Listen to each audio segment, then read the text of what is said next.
been recognized and presented the UN Health Assembly.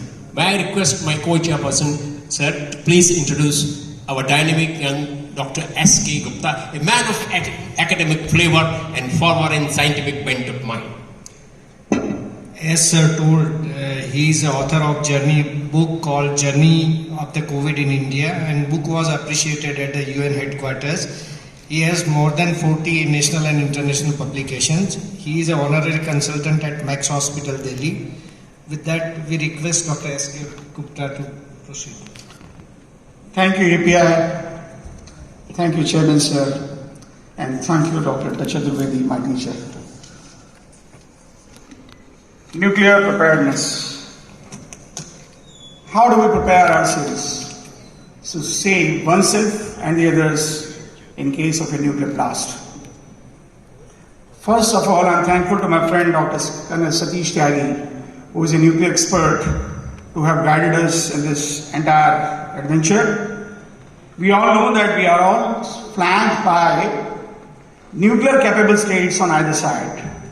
On one side it is China, and the other hand it is the Pakistan. We keep on hearing the small skirmishes over the border between the Chinese and the Indian shoulders. We do not know what time do these skirmishes they turn into a full-fledged war with the potential of nuclear blast in the name of national sovereignty. Pakistan's perennial proximity to China adds fuel to the fire. Many of us might not know that there was a high threat of nuclear explosion in February 2019. And USA had to placate both the sides because both of them felt that the other party is going to blast a nuclear bomb in their nation. Not only the wars, but even the nuclear reactors have been going through the various accidents. We have not forgot the Chernobyl and the Fukushima nuclear disaster of 2011. Kim Jong and the various terrorists, they are waiting to be crowned as the nuclear super kings. Ongoing war between the Ukraine and Russia is the latest in the series. A situation like World War II has been created. World War II was not coming to an end. It came to an end when a bomb was dropped in the Nagasaki and Hiroshima. And that bomb was only a 15 kilotons bomb. Now we have the bombs which are more than 1,000 kilotons, and they can cause huge devastation to the entire mankind. Friends, you might be feeling that it is a local war between Russia and Ukraine. Please mind that a local war becomes a global phenomenon the moment a nuclear blast occurs. This is the slide which tells you how many bombs which countries are harboring. North Korea, Israel, India, Pakistan, Britain, China, France, and Russia has the highest number of nuclear bombs, more than 5,977. We have not gone through the nuclear catastrophe. We do not know. I take you through this simulative journey. You kindly go through the real-time experience.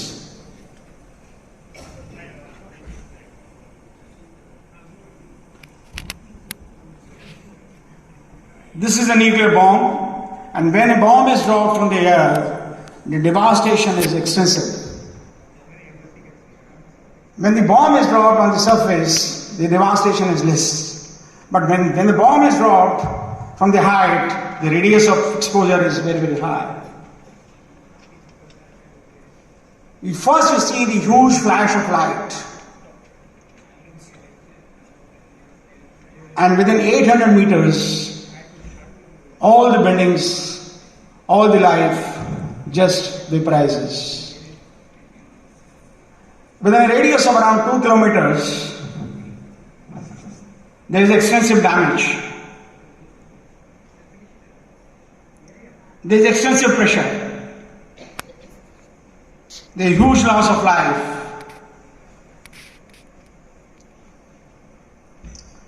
Depending on the density, more than 1,20,000 people are killed. In the metro cities, the loss might be much more. After the flash of light, and the loud sound comes the real danger, which goes far away in the form of heat and radiation. Heat can kill, it can burn, it can char the bodies, it can have a long lasting effect. The people who were saving themselves in the shelters, initially the buildings which were saving as saviors become the cause of injury because the debris starts falling, it starts destroying buildings, it starts killing people. This is somehow the nuclear devastation. I'm going to stop it here and come to the fact this was a simulation, imaginary experience, but the real life experience of nuclear blast, rare eyewitness account, word to word, came from Nobel laureate Osamu Shimomura, who was a survivor of Nagasaki bomb blast. In his biography, he wrote, "At that moment, I sat down on a work stool. A powerful flash of light came through the small windows. We were blinded for 30 seconds. 40 seconds after the flash, a loud sound and sudden change of air pressure. We were sure there was a huge explosion somewhere, but we didn't know where. Now the sky was filling with the dark clouds, and when I left the factory to walk home, about 3 miles away, a drizzling rain started. It was black rain. By the time I arrived home, my white shirt had turned grey. My grandmother quickly readied a bath for me. The bath might have saved me from the ill effects of strong radiation." This is in a nutshell the story of nuclear blast. Initially there is a strong flash of light, followed by the sudden sound, change of air pressure, and then the radiation rain in the form of black rain. How to save oneself in the event of nuclear disaster. 3 cardinal principles: stay inside, get inside, and stay tuned. Get inside, sheltering in. During a radiation emergency, if you are inside, please stay inside.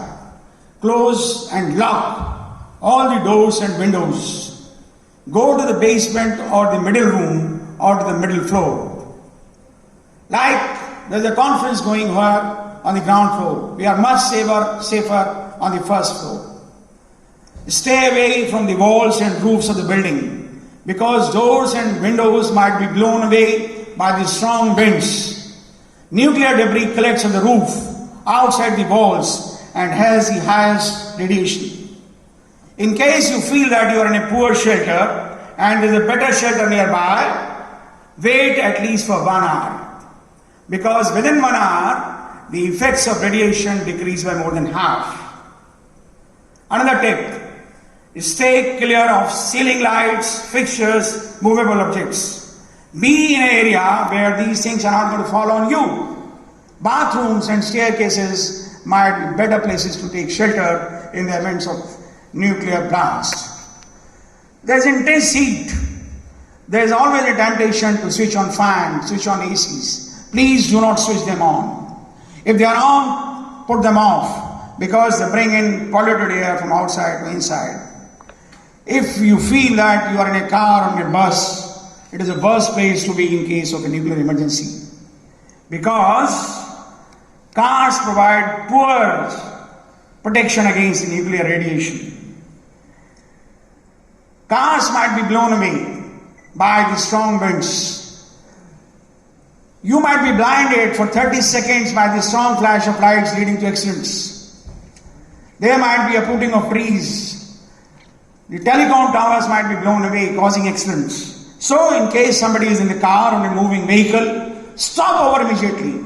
Go to a building nearby and take shelter. If you feel that your loved ones are in the school, daycare centers, or the hospitals, or in the office, please do not go to collect them. Stay where you are. People over there have their own emergency plans and they'll be safe there. Moving out might jeopardize your life and that of your loved ones. So stay where you are. Stay inside. Why I've been talking about being in the basement, being in the middle floor, because there is a concept of dose reduction factors. Here in the basement, if you are in the basement, dose reduction of the nuclear radiation is maximum 200.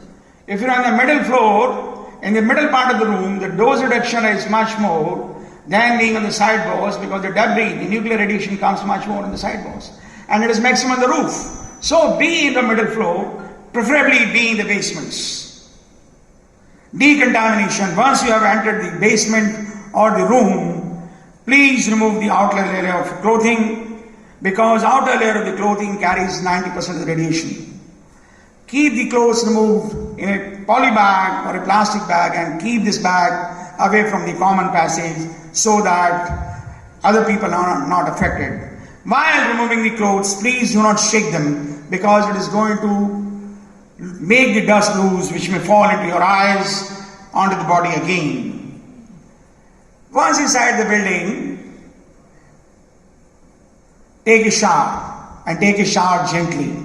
Do not scrub the skin badly, because skin is a very strong protective covering. You can take a shower with water and with plenty of soap.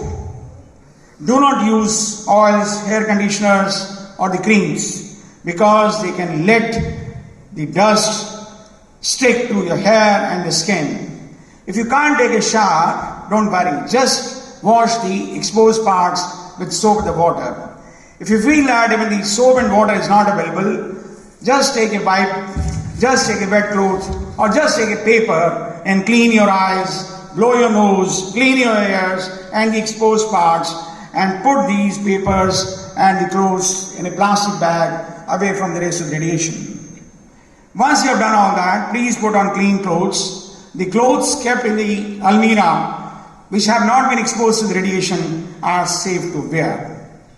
Once you are done with yourself and somebody is knocking at the door, please provide him the shelter. This way you can save a life without endangering your own life. But before letting them enter, you ask them to remove the outer layer of their clothing. Give them a bath if it is possible. If not possible, give them a wash of the exposed parts. Once you are done with all this, please take care of the children and the pets. Once you have given them a wash using gloves and the mask, wash your hands and the face again. Municipal tap water may be contaminated. Do not depend upon it to take water orally. But this water may still be safe to use for washing, bathing and cleaning purposes, because the levels of radiation are low in this water. But please do not consume it. Bottled water is the best water to consume during the radiation emergency. Use canned food, sealed food and survive on the minimum. Unspoiled food kept in the refrigerator is the safest to use. Unexposed grains stored in the kitchen are best to use. Villagers working in the field better dig a trench and take a shelter into it. If this is not possible, they should hide themselves behind the mud, behind the dirt, behind the sandbags, or just underneath the vehicle or whatever, wherever is possible. The strong mud houses in the villages could be a safe shelter. Mud absorbs good amount of radiation and might be a good shelter. People working near the river banks, near the swimming pools and the water bodies attempt to stay in the water, because water dilutes the heat and radiation both. Stay tuned. Nuclear disaster is a devastating emergency. It can be disturbing. Tranquilizers may be helpful. Electrical posts might have been uprooted. Telecom towers might have been washed away. Please tune on to the different modes of communication, TV, radio, FM, Sky FM, and wait for the reliable information. Be attentive and watchful for announcements. Neither spread rumors nor believe them. Stay inside. Don't leave the building or the shelter unless the officials or the emergency responders have declared it safe, or unless somebody has a life-threatening situation. Once the acute emergency settles, doctors might have additional responsibility of managing the sick.